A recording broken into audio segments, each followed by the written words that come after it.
Bonjour à toutes et à tous. Alors si vous vous sentez perdu dans votre reconversion, que vous savez plus vraiment où est-ce que vous en êtes et que vous n'arrivez pas tellement à avancer dans votre projet de reconversion, écoutez bien cette vidéo puisqu'aujourd'hui on va traiter justement de cette question de je suis perdu, qu'est-ce que je peux faire. C'est quelque chose qui est très très fréquent et on va essayer de dégrossir tout ça ensemble à travers 3 questions. C'est parti.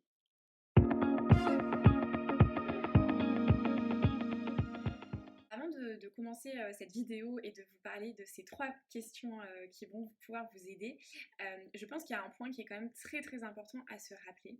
C'est que donc du coup, si vous êtes en période de reconversion, ça veut dire que vous êtes en période de transition. Ça veut dire que vous allez passer ou que vous êtes en train de passer d'une situation A, qui est on va dire votre vie professionnelle actuelle, qui est connue, que souvent vous maîtrisez, à progressivement tout un chemin pour aller vers une situation B, qui sera votre nouveau projet de reconversion.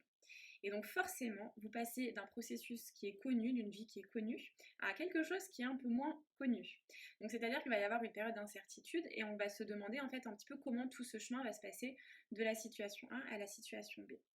Donc autrement dit, c'est tout à fait normal que dans ces périodes-là, le cerveau se mette tout simplement à s'affoler, à se poser 15 000 questions et à être un petit peu en alerte rouge.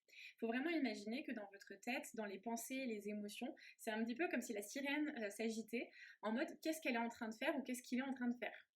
Donc du coup, c'est normal qu'il y ait plus de pensées, qu'il puisse y avoir un flux mental qui soit un petit peu fort et qui génère du coup des émotions et qui génère parfois ce sentiment de se sentir complètement perdu.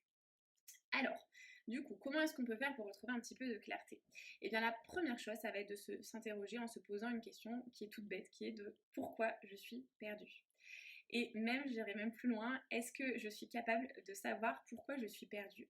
Ou est-ce que ça fait tellement longtemps que je me pose des questions, que j'ai l'impression qu'il y a un brouhaha intérieur que je ne sais même plus pourquoi? Donc du coup, ça peut aussi arriver de ne plus savoir pourquoi on est perdu. Donc vous imaginez un petit peu le truc? Donc l'idée, je vais vous proposer un petit exercice de passage à l'action déjà, qui va être de prendre une feuille ou de prendre sur votre ordinateur style un tableau Excel et de répartir en 2 colonnes ou sur une feuille de faire 2 colonnes. La première, ça va être de mettre sur papier et d'identifier en notant toutes les raisons qui font que vous vous sentez perdu. Donc vous allez pouvoir faire comme une petite liste. Donc je vais vous donner un exemple. Si l'idée c'est de se dire je me sens perdue parce qu'en fait j'ai 15 000 idées tous les jours de reconversion, un coup c'est ça, un coup c'est ça, un coup c'est ça et du coup je me sens perdue, et bien notez que ça c'est une des raisons et vous pouvez même expliquer un petit peu comment ça se passe pour vous dans votre tête. Et dans la deuxième colonne, vous allez noter pour chaque raison identifiée quelles solutions vous pourriez mettre en place pour vous aider à sortir un petit peu de ce cercle vicieux qui fait que vous vous sentez perdu. Donc par exemple, si je reprends, je me sens perdu parce que j'ai beaucoup trop d'idées dans ma tête, et bien du coup, une des solutions, ça va être par exemple de vous prendre 1 heure de votre temps, de lister toutes les idées que vous avez, pourquoi elles vous plaisent, pourquoi ça vous plaît peut-être un petit peu moins, et d'essayer de les catégoriser. Ça peut être aussi de se dire, bah voilà, une des solutions, ça peut être de me faire accompagner à la reconversion professionnelle, parce que là, je sais que du coup, en parlant avec une coach ou une personne qui va m'aider, bah, je vais avoir un recul aussi qui pourra être toujours intéressant. Voilà, donc il peut y avoir plein de solutions. Donc je vous laisse réfléchir à ça. Et ça sera un petit peu le premier exercice qui va vous aider à savoir pourquoi vous êtes perdu. L'idée, c'est vraiment de remettre des mots et de remettre une certaine précision dans tout là où est-ce que vous en êtes aujourd'hui. C'est toujours important d'avoir des moments si vous voulez, c'est un petit peu comme si vous avez là, vous foncez dedans dans le fait d'être perdu. Et à un moment donné, ça va être bien de dézoomer un petit peu et de voir ce qui se passe. Donc ça, c'est un petit la première chose. La deuxième question à vous poser, ça va être de vous dire qu'est-ce que vous allez pouvoir mettre en place pour sortir et pour retrouver un petit peu de clarté. Et souvent, on va être amené à parler d'organisation. Ça, c'est un mot que je vais beaucoup prononcer sur cette chaîne YouTube parce que pour moi, c'est vraiment la clé de tout. Et quand on se sent perdu, quand on sent que ça mouline un petit peu et que du coup, on n'arrive plus à avancer, ça peut aussi venir d'un manque d'organisation ou en tout cas d'une gestion du temps qui n'est pas forcément optimale. Donc voilà, l'idée, ça va être de se dire toujours, une fois que vous avez fait vos 2 petites colonnes, de vous dire, bon bah voilà, quelles actions je peux mettre en place concrètement dans mon quotidien pour essayer de retrouver de la clarté. Donc ça peut être, je vais arriver à mieux m'organiser, ça peut être par exemple, si on reprend l'idée de j'ai 15 000 idées, ça peut être aussi d'aller interroger des personnes qui font les métiers qui vous intéresseraient et de vous dire, bah voilà, comme ça je pourrais avoir un petit peu un aperçu plus intéressant de ce que serait le quotidien, donc mon quotidien, en interrogeant tout simplement des personnes qui font déjà le ou les métiers qui vous intéresseraient. Voilà, donc ça c'est un petit peu la deuxième question intéressante qui va aller toujours dans le moment d'introspection. Genre, ce sera toujours ça en fait, peu importe le problème, c'est toujours, je pense, une bonne trame à suivre. C'est je me sens perdue, j'ai un problème qui est identifié. Je fais un petit exercice d'introspection pour voir un petit peu ce qui se passe à l'intérieur de moi. Ensuite, je regarde ce que je peux mettre en place, comment est-ce que je peux passer à l'action.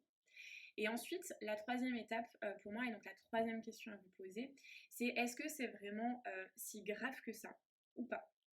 Parce qu'en fait, comme je l'ai dit tout à l'heure, eh bien, le fait de se sentir perdu, pour moi, fait partie intégrante du processus de reconversion professionnelle. Surtout si vous êtes dans une reconversion qui est longue, avec beaucoup d'étapes et par exemple beaucoup de temps de formation, ce qui peut faire qu'une reconversion peut parfois s'étaler de quelques semaines, quelques mois à eh bien, quelques années. Donc voilà, c'est toujours de se dire en fait, est-ce que c'est vraiment si grave que ça? Est-ce que je ne peux pas relativiser? Et me dire en fait que de toute façon, les choses elles ne durent jamais. Donc c'est-à-dire qu'aujourd'hui, je suis dans un espace-temps où je me sens un peu perdue, j'arrive pas à avancer.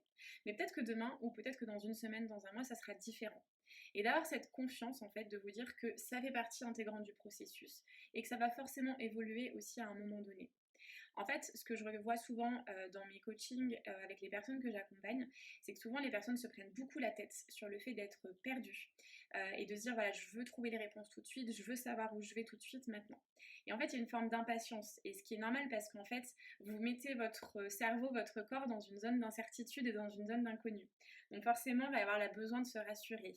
Et quand les solutions ou les issues ne viennent pas et qu'on n'a pas de clarté tout de suite, souvent il va y avoir un petit peu d'impatience. Et donc c'est tout à fait normal de se dire oh là là du coup je me sens perdue. Et vous savez c'est l'engrenage un peu, c'est comme ça que ça commence et après on va se poser 15 000 questions. Et en fait c'est peut-être de se dire et si je sortais de ça, si j'arrêtais de me prendre la tête et de peut-être me mettre un peu moins de pression et de me dire que voilà j'y vais aussi à mon rythme et de voir peut-être dans ces moments-là ce que vous pouvez faire pour vous relaxer un petit peu. Donc ça peut être de prendre des fleurs de bac par exemple, on a White Chestnut qui est un petit peu pour tout ce qui va être les pensées parasites qui vont tourner en boucle et on va avoir du mal à sortir de ah là là je sais pas ce que je veux faire, je suis perdue, je sais pas par où commencer. Vous voyez. Et donc du coup cette fleur va pouvoir vous apaiser. Ça peut être je sais pas d'aller vous faire masser, d'aller faire de la méditation, ça peut être de faire tout un tas de petites pratiques qui vont vous aider au quotidien justement à retrouver cette clarté mentale parce que c'est souvent ça le problème quand on se sent un petit peu perdu. Voilà, donc c'était trois petites questions avec des petits exercices pratiques à vous proposer quand on se sent perdu. J'espère que ça aura pu vous aider. N'hésitez pas à me dire justement en commentaire eh bien, comment c'est pour vous. Est-ce que ça vous parle ou est-ce que ça vous parle pas? Et surtout, quelles sont les raisons que vous avez identifiées et qui font que bah, là vous vous dites oui je me sens perdue. Voilà, n'hésitez pas également à vous abonner si cette vidéo vous a parlé, si vous voulez en savoir plus sur la reconversion, pour avoir des conseils, des outils pratiques à mettre en place pour vous aider. Je vous souhaite une belle journée ou soirée et je vous dis à très vite.